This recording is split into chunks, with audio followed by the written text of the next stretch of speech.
오늘 시간에는 출애굽기 그 18번째 시간으로 너희와 세우신 언약의 피니라는 제목을 가지고 본문 말씀인 출애굽기 24장 8절 말씀을 통해서 하나님께서 저와 이렇게 주신 말씀 함께 나누도록 하겠습니다. 계속해서 우리는 출애굽기 하나님께서 어떻게 놀라운 구원의 역사를 이스라엘 백성들에게 이루시는가에 대해서 살펴보았고, 애굽에서 벗어나서 홍해를 건너서 광야에 들어와서 또 하나님의 산인 시내산까지 와서 그곳에서 하나님을 만나며 그곳에서 하나님께서 이스라엘 백성들에게 언약을 십계명뿐 아니라 언약을 주시는 장면까지 우리가 지난 시간까지 살펴본 것입니다. 우리가 지난 시간 23장 말씀 살펴봤죠. 23장의 마지막 부분이 31절로 33절 말씀입니다. 내가 네 경계를 홍해에서부터 블레셋 바다까지 광야에서부터 강까지 정하고 그 땅의 주민을 네 손에 넘기리니 네가 그들을 네 앞에서 쫓아낼지라. 너는 그들과 그들의 신들과 언약하지 말라. 그들이 네 땅에 머무르지 못할 것은 그들이 너를 내게 범죄하게 할까 두려움이라. 네가 그 신들을 섬기면 그것이 너의 올무가 되리라. 그래서 하나님께서 이 가나안 땅을 다 주실 것이다. 아브라함과 이삭과 야곱에게 약속하신 바로 그 땅을 주시리라 말씀하시는 것입니다. 그런데 네가 그 주민들을 네 앞에서 쫓아낼지라. 그리고 그들과 그들의 친과 절대로 언약하지 말아라. 약속하지 말고 계약하지 말아라 하고 말하는 것입니다. 이 신들과 계약하는 것이 무슨 뜻일까요? 신들과 언약하는 것이 무엇일까요? 이 계약을 맺는 거죠. 우리가 당신을 섬길 테니 당신은 우리를 돌봐주시오 라는 이런 언약이라는 것입니다. 이런 것들을 절대로 하지 말아라 하고 말씀하고 계시는 것입니다. 그래서 이제 그들을 다 쫓아내고 그들이 다 어쩔 때는 다 진멸하고 절대로 그들의 신을 섬기지 못하도록 올무가 되지 못하도록 하라고 말씀하시는 것입니다. 그러면서 24장이 시작됩니다. 24장 우리가 3절 먼저 보도록 하겠습니다. 24장 3절 말씀. 모세가 와서 여호와의 모든 말씀과 그의 모든 율례를 백성에게 전하매 그들이 한 소리로 응답하여 이르되 여호와께서 말씀하신 모든 것을 우리가 준행하리이다.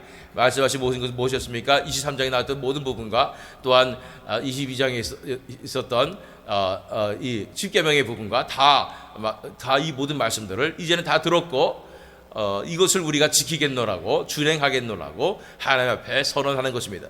하나님의 말씀의 능력이 나타나게 됐을 때 그 속에 있는 하나님의 나라의 놀라운 사랑과 정의의 그 아름다운 나라의 이 문화를 바라보게 될 때 그들은 사모함으로 하나님 앞에 말씀하는 것입니다. 그들이 한 소리로 응답하여 이르되 여호와께서 말씀하신 모든 것을 우리가 준행하리이다. 이렇게 하나님의 백성들이 하나님 앞에 우리가 다 준행하겠노라고 다짐하며 결단하며 나올 때 하나님과 이스라엘 백성들의 놀라운 언약의 역사가 시작되는 것입니다.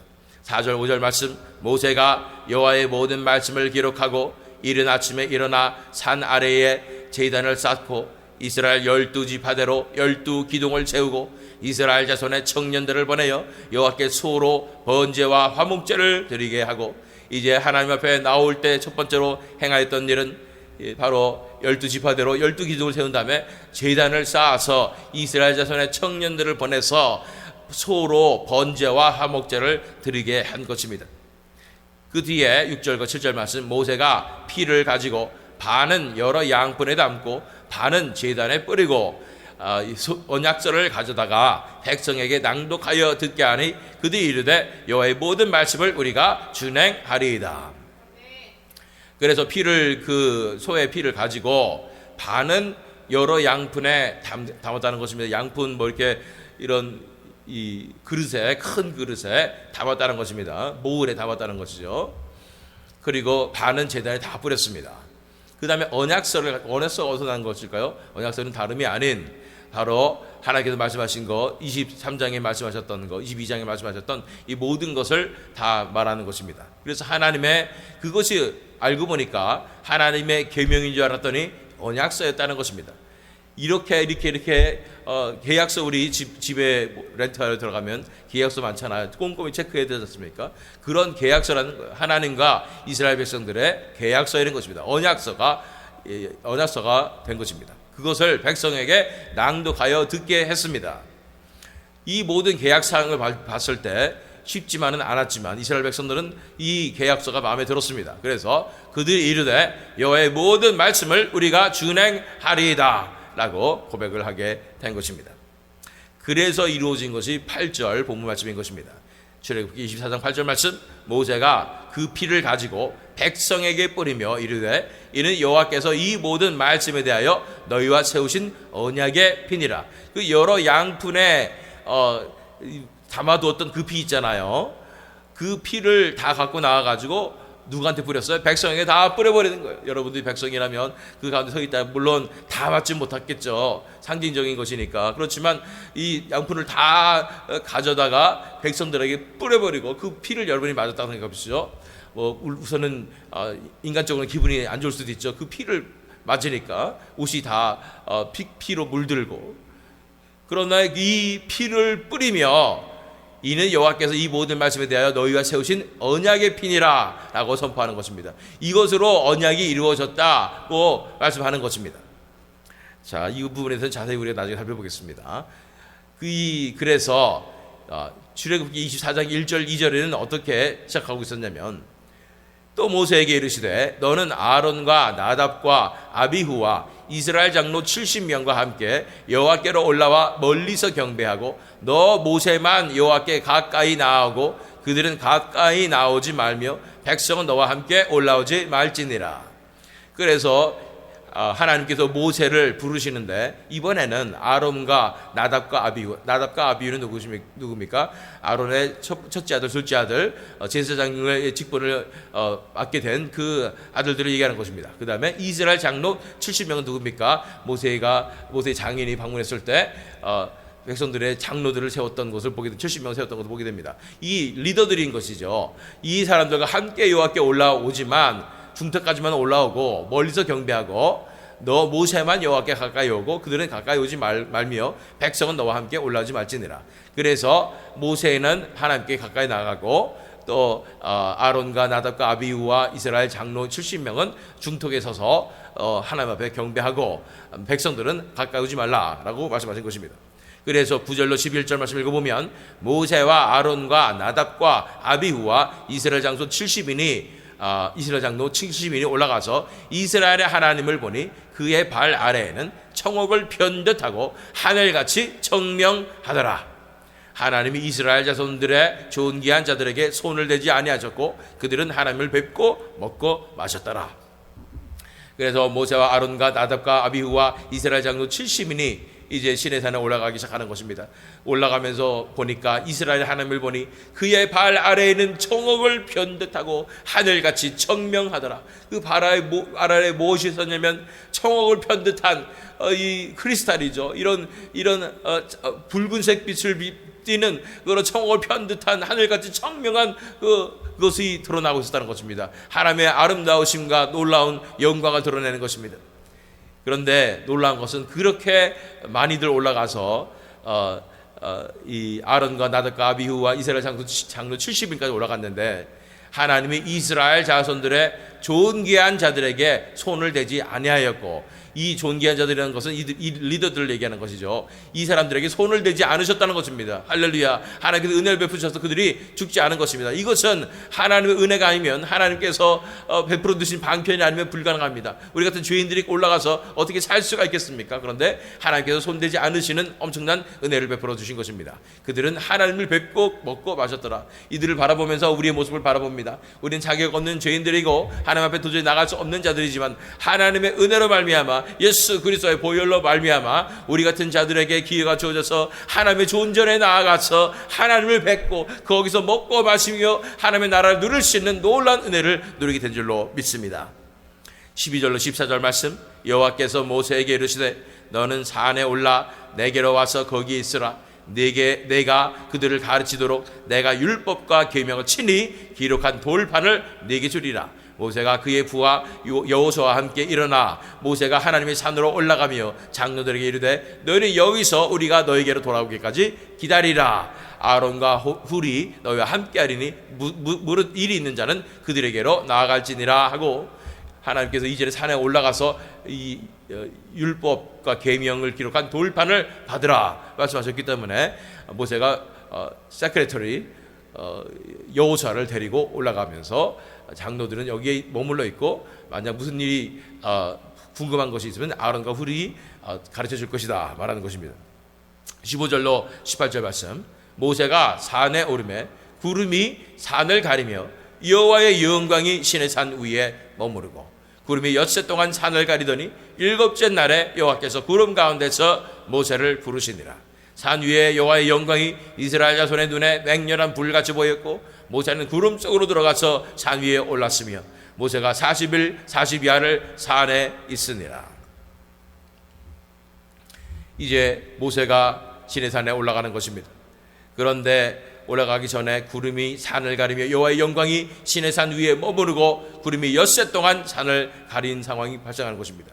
그럴 때에는 모세도 그 산에 올라가지 못하는 것입니다.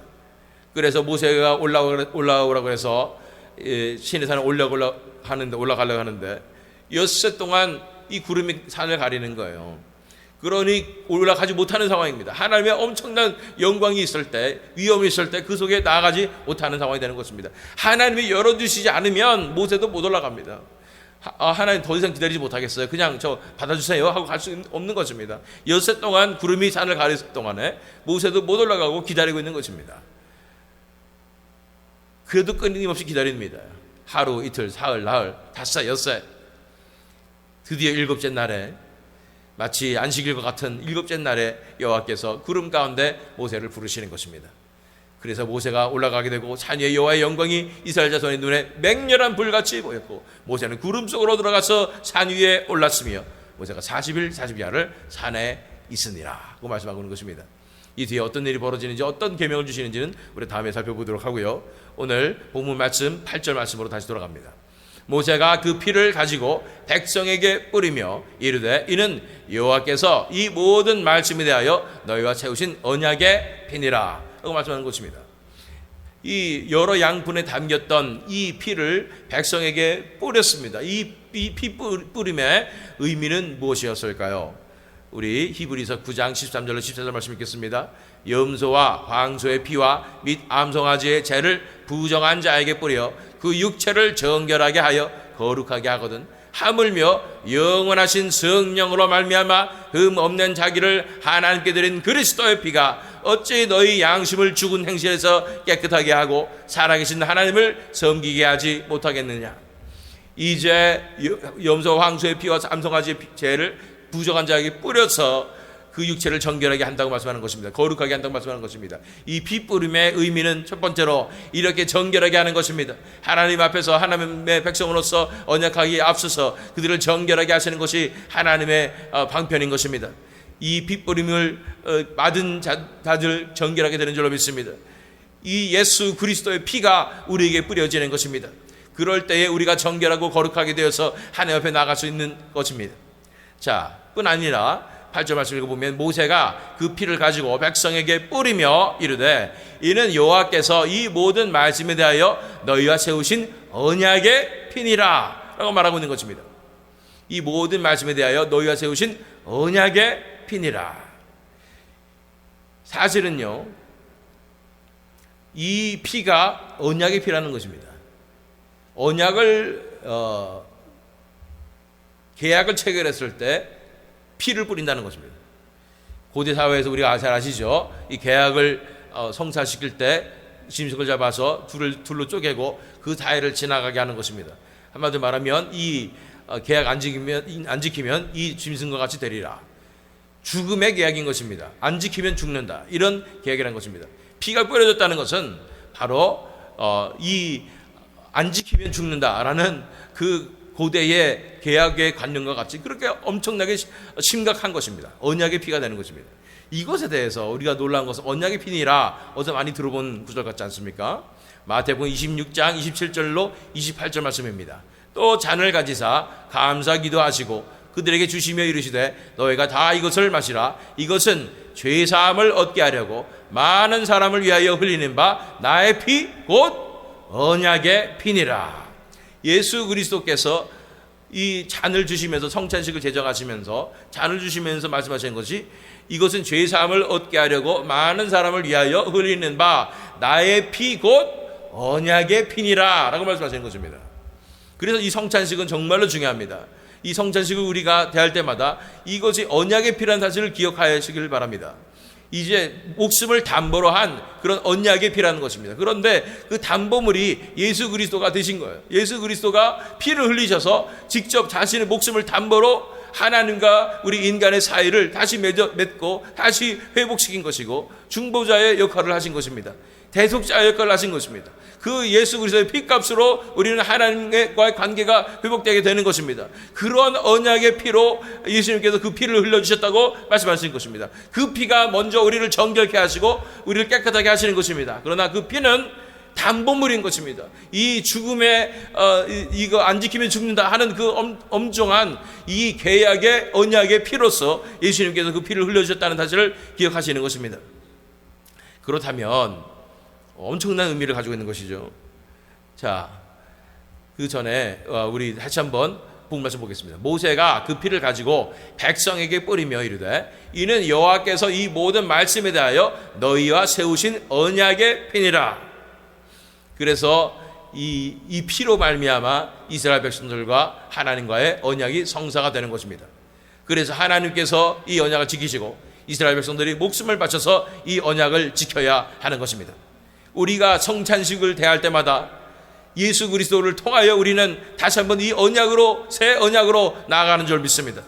그 언약은 우리가 하나님을 섬기고, 동일합니다. 하나님을 섬기고 하나님의 백성으로서 이제 살아가겠다는 것입니다. 그리고 하나님께서 우리의 하나님 되시고 우리를 영원한 삶으로 인도하실 뿐 아니라 하나님 나라의 백성으로서 우리는 하나님의 나라를 이루는 이 사명을 감당하겠다고 하나님과 언약하게 되는 것입니다. 그것을 위해서 예수님께서 자신을 언약의 피로써 드리신 것입니다. 이것은 죄의 사함을 얻게 하려고 많은 사람을 위하여 흘리는 바 나의 피 곧 언약의 피니라. 그러니 이 새 언약은 정말 엄정한 언약인 것입니다. 이 언약은 우리가 지켜야 할 언약인 줄 믿습니다. 정말 안 지키면 죽는데 이 담보가 바로 예수 그리스도의 보혈이었던 것입니다. 그러니 하나님의 아들의 피가 언약의 피가 되니 얼마나 엄정한 계약이 되겠습니까? 그래서 히브리서에 보면 6장 4절 6절 말씀 읽어보면 한 번 빛을 받고 하늘의 은사를 맛보고 성령에 참여한 바 되고 하나님의 선한 말씀과 내세의 능력을 맛보고도 타락한 자들은 다시 새롭게 하여 회개하게 할 수 없나니 이는 그들이 하나님의 아들을 다시 십자가에 못 박아 드러내놓고 욕되게 함이라. 그래서 이 언약에 참여한 자, 새 언약에 참여한 자, 예수 그리스도의 보혈로 말미암아 새 언약에 참여한 자가 배신하면 안 된다는 거예요. 그러면 다시 새롭게 하여 회개할 수 없다는 것입니다. 하나님의 아들을 다시 십자가에 못 박아 드러내놓고 욕되게 한다는 말입니다. 이 언약을 우리가 우습게 여기면 절대로 안 된다는 것입니다. 예수 그리스도의 피값이라는 것입니다. 예수 그리스도의 피가 담보물이 되는 그런 엄청난 언약이라는 것입니다.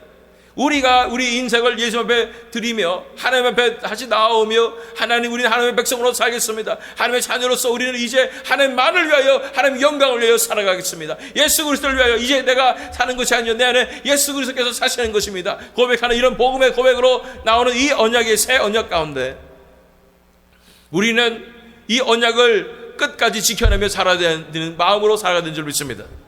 왜냐하면 그렇지 않으면, 그것을 우습게 여기면 우리는 예수 그리스도를 다시 십자가에 못 박는 이 언약의 피를 욕되게 하는 그런 범죄를 저지르기 때문인 것입니다. 그러니 어떻게 해야 됩니까? 이 우리에게 주신 언약은 엄청난 하나님의 은혜이고 기회입니다. 자기 아들의 목숨값을 통해서 그 피를 흘림으로 말미암아, 보혈을 흘림으로 말미암아 우리에게 주어진 엄청난 기회인 것입니다. 다시금 우리가 하나님 나라의 백성이 되며 하나님의 자녀가 될 수 있는 엄청난 기회를 주신 것입니다. 이것을 붙잡고 그 십자가의 사랑과 보혈의 은혜, 공로에 감격하여 우리가 날마다 하나님 앞에 감사하며 예배드리며 살아가야 되는 줄로 믿습니다. 자, 모세가 그 피를 가지고 백성에게 뿌리며 이르되 이는 여호와께서 이 모든 말씀에 대하여 너희와 세우신 언약의 피니라. 피로 맺어진 언약이 되었습니다. 이스라엘 백성들은 이제 이 언약을 지키지 않으면 자기 목숨도 앗아갈 수 있는 그런 엄정한 언약 가운데, 그 관계 가운데 나오게 된 것입니다. 우리도 마찬가지입니다. 예수 그리스도의 피로 맺어진 언약인 것입니다. 우리 목숨 걸고 이제 나오는 것입니다. 목숨 걸고 하나님 한 분만 섬기는 것입니다. 목숨 걸고 예수님을 이제 내 안에 주인으로 모시며 예수님께서 내 안에서 마음껏 살아가실 수 있도록 내 인생을 온전히 내어드리는 것입니다. 내가 죽는 것입니다. 예수 그리스도께서 사시는 것입니다. 이 놀라운 하나님 나라의 백성으로서 예수 그리스도께서 내 안에 살아주신 놀라운 복음의 삶으로서 우리 자신을 온전히 헌신하여 드리는 줄로 믿습니다. 이 언약의 관계로 나올 때 하나님께서 약속하신 대로 그 언약에 기록된 대로 우리를 놀라운 길로, 영생의 길로, 하나님 나라의 놀라운 영광 가운데 동참하는 그 길로 이끄실 것입니다. 그러나 이 언약에서 벗어나게 될 때 우리에게 기다리는 것은 심판밖에 없고 죽음밖에 없다는 것입니다. 이 엄정함을 기억하고 예수 그리스도를 다시 한번 십자가에 못 박을 수 없다는 이 마음을 가지고 우리는 한 번 예수님을 못 박은 자들입니다. 우리 때문에 예수님께서 십자가에 못 박혀 돌아가셨습니다. 이제 그 예수 그리스도의 십자가의 사랑을 기억함으로 이 언약의 관계에서 하나님을 끝까지 붙잡음으로 우리가 이 믿음을 지켜내야 될 줄로 믿습니다.